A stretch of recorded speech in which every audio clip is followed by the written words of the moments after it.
আপনার মাধ্যমে সর্বপ্রথম সেনাবাহিনী মিসগেট হয়েছে। ওই দিন পিলখানায় 57 জন সেনা অফিসার। আসসালামু আলাইকুম ওয়া রাহমাতুল্লাহি ওয়া বারাকাতুহু। সম্মানিত দর্শক মণ্ডলী, একটু আলহামদুলিল্লাহ লিখতে হবে কমেন্ট বক্সে। আজকে যারা যারা ভিডিও দেখতেছেন সবাই যেন কমেন্ট বক্সে আলহামদুলিল্লাহ লিখেন। যদি আপনি একজন ইসলাম প্রেমী মানুষ হন।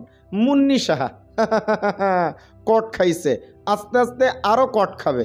যেই দেখতেছে বাংলাদেশের এই যে সনাতনী এই ইস্যু নিয়ে অনেক হাঙ্গা দাঙ্গা হইতেছে, আওয়ামী লীগ একটা চাল চাললো, মুন্নি সাহা গ্রেফতার হয়ে গেল। প্রিয় দর্শক মণ্ডলী, কেমনে কি জনতার হাতে এমন ধোলাইটা খাইছে এই নাস্তিক, ইনি ওলামা একরামদেরকে নিয়ে এত ধরনের বাজে মন্তব্য, কত কিছু যে ইনি করছে।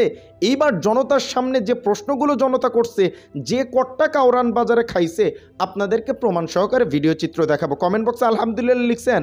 মুন্নি সাহার কি বিচার দাবি করেন আপনারা অবশ্যই কমেন্ট করে জানাবেন। এবং সেই সাথে আওয়ামী লীগের দোসররা, শেখ হাসিনা সহ আরও যারা আছে সবাইকে যারা ঘৃণা করেন এবং আপনারা চান আওয়ামী লীগের সবাইকে গ্রেফতার করা হোক এবং আওয়ামী লীগকে নিষিদ্ধ করা হোক, এই দাবি যারা যারা চান তারা অবশ্যই একটা লাইক করবেন। চলেন মুন্নি সাহা কেমনে কি কট খাইল কাউরান বাজারে একটু বিস্তারিত প্রতিবেদনে দেখে আসা যাক। রাজধানী কারওয়ান বাজার এলাকা থেকে আটক করা হয়েছে সাংবাদিক মুন্নি সাহাকে। সেখান থেকে তাকে নেওয়া হয়েছে ডিবি কার্যালয়। যখন ভুল তথ্য দিচ্ছেন, আপনার মাধ্যমে সর্বপ্রথম সেনাবাহিনী মিসগেট হয়েছে। ওই দিন পিলখানায় 57 জন সেনা অফিসার, সেনাবাহিনী পিলখানায় হত্যাকাণ্ড ঘটনা। গুলজার আহমেদ বুলবুল, শাকিলের মতন লোকজন ওই দিন সেনাবাহিনীতে হত্যাকাণ্ড ঘটনা, বিডিআর পিলখানার হত্যাকাণ্ড ঘটনা। এই হত্যাকাণ্ড যখন হয়, সর্বপ্রথম মিডিয়ার মধ্যে সর্বপ্রথম আপনি মিসগেট করছেন।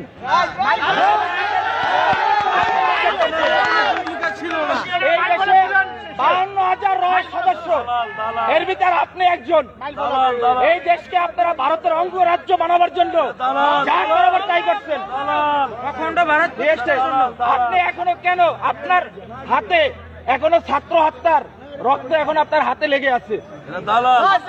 আপনাদের মতন চাটুকার, আপনাদের মতন কিছু কুলাঙ্গা সাংবাদিক, সাংবাদিক পেশাটা হচ্ছে সত্যিটা মহৎ পেশা।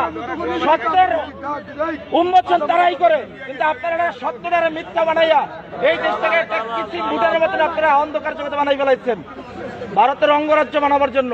আপনি এদেশের একজন নাগরিক হয়ে আপনি এদেশের ক্ষতি কিভাবে করেন বলেন তো?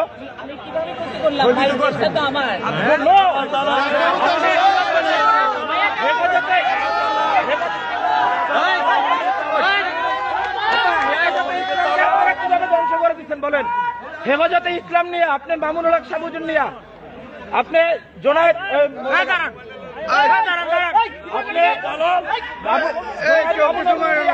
আপনি কি মন্তব্য করছেন বলেন?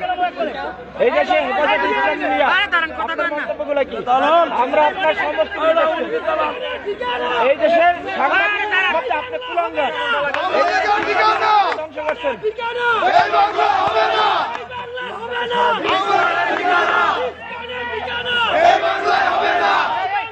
এই বিষয়ে বিস্তারিত জানাতে সরাসরি যুক্ত হচ্ছেন সহকর্মী ফজলে আদিত্য। আদিত্য, মুন্নি সাহাকে আটকের বিষয়ে আপনার কাছে কি তথ্য রয়েছে, বিস্তারিত জানাবেন আমাদেরকে।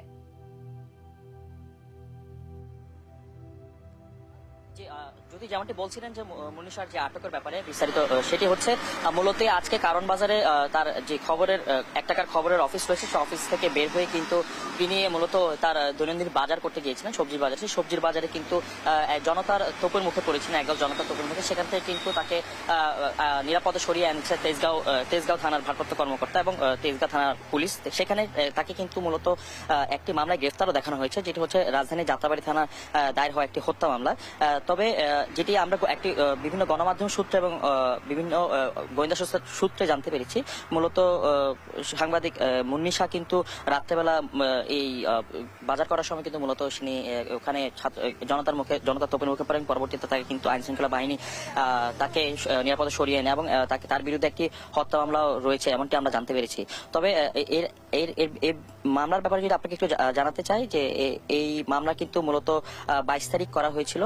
তার যে হত্যা মামলা হয়েছে, হত্যা মামলার বাদী তার বাবা মূলত 22 তারিখে মামলাটি করেন যাত্রাবাড়ি থানায় এবং পরবর্তীতে কিন্তু তাকে কিন্তু এই মামলায় কিন্তু গ্রেফতার দেখিয়ে পুলিশ হেফাজতে নেওয়া হয়। পরবর্তীতে তিনি কিন্তু এখন মূলত ডিবি কার্যালয়ে এখন রয়েছেন। তবে আমরা আরো বিস্তারিত জানি আমাদের দর্শকদের এবং আমাদের গণমাধ্যমকে জানাতে পারবো যে তিনি মূলত কোন কোন মামলায় কি কি অপরাধে তাকে গ্রেফতার করা হয়েছে। তবে এখানে যে মামলাটি করা হয়েছে এর মধ্যে 7 জন সাংবাদিকের কথা আমরা শুনতে পেরেছি এবং 7 জন সাংবাদিকের মধ্যে মুন্নিশা একজন, এমনটিও আমরা একটি গোপন সূত্রের মাধ্যমে জানতে পেরেছি। এই ছিল আমার কাছে ডিবি কার্যালয়ের সামনে থেকে মুন্নিশার গ্রেফতার হওয়া সর্বশেষ। সম্মানিত দর্শক মণ্ডলী, আরও একটি অন্য টপিকে গুরুত্বপূর্ণ প্রতিবেদন আছে, চলেন সেটাও একটু দেখে আসা যাক।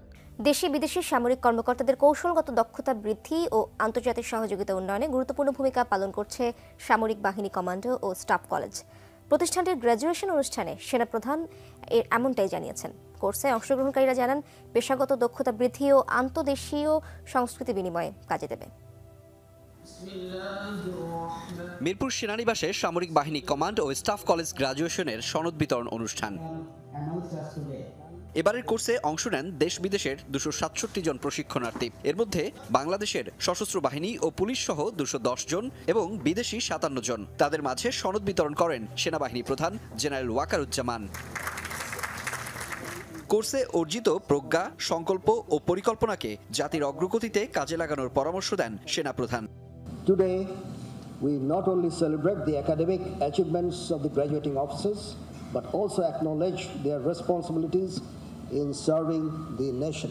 This effective training has equipped them not only with tactical proficiency, but also with the capacity to make sound and prudent decisions at critical times. প্রশিক্ষণার্থীরা জানান এই কোর্সের মাধ্যমে তারা পেশাগত দক্ষতা বৃদ্ধি ও আন্তদেশীয় সংস্কৃতি বিনিময় জোরদার করতে পেরেছেন। This exposure with regard to the analytical thinking and operational planning শুধুমাত্র পেশাগত দায়িত্ব নয়, এছাড়া ব্যক্তিগত এবং সামাজিকভাবেও এর একটি বিশেষ অবদান প্রদান করে। Defense and Service Staff College has given me a great opportunity to better myself in both academia and military operations. প্রিয় দর্শক মণ্ডলী, ইসলাম বিদ্বেষী যারা আছে, এই মুন্নি সাহা, আল্লামা মামুনুল হক শাহ হুজুর সহ আরও যারা আছে, সবাইকে নিয়ে কত ধরনের কথা তিনি বলছেন। ওলামা বিদ্বেষী অনেক ধরনের কথা তিনি বলছেন। মুন্নি সাহা আওয়ামী লীগের দালালি করতে করতে পার পাইতে যায়ও পাইল না, ধরা পড়ে গেছে, গ্রেফতার। এইবার মামা যাবেন কোথায়? হ্যাঁ, অত ভালো না মুরব্বী, অত ভালো না। অনেক ধরনের খবর আমরাও প্রচার করে পরে বুঝতেছি যে সেটা হয়তো রং হয়ে গেছে। ওবায়দুল কাদের এখনও নাকি বাংলাদেশে আছে, অনেকেই কমেন্ট বক্সে লিখছেন আপনারা, কিন্তু গোয়েন্দা সূত্র তো সেটা বলতেছে না। তারা কি তাহলে চুপটি মেরে বসে আছে? কি করতেছে গোয়েন্দা বুঝতেছি না। মুন্নি সাহেব কট খাইছে, সামনে আরও কট খাওয়ার সম্ভাবনা আছে অনেকের। তো অপেক্ষায় থাকেন, আমাদের চ্যানেলের সাথেই থাকেন। চ্যানেলে সাবস্ক্রাইব করে বেল আইকন নোটিফিকেশন যা আছে ওটা অন করে দিন, তাহলে প্রতিনিয়ত আপডেট সবার আগে পাবেন, বুঝছেন? চলেন আজকে এখানেই শেষ করছি, দেখা হচ্ছে পরবর্তী ভিডিওতে। সে পর্যন্ত সকলে ভালো থাকবেন, সুস্থ থাকবেন। আসসালামু আলাইকুম রহমতুল্লাহি ওয়া বারাকাতুহু।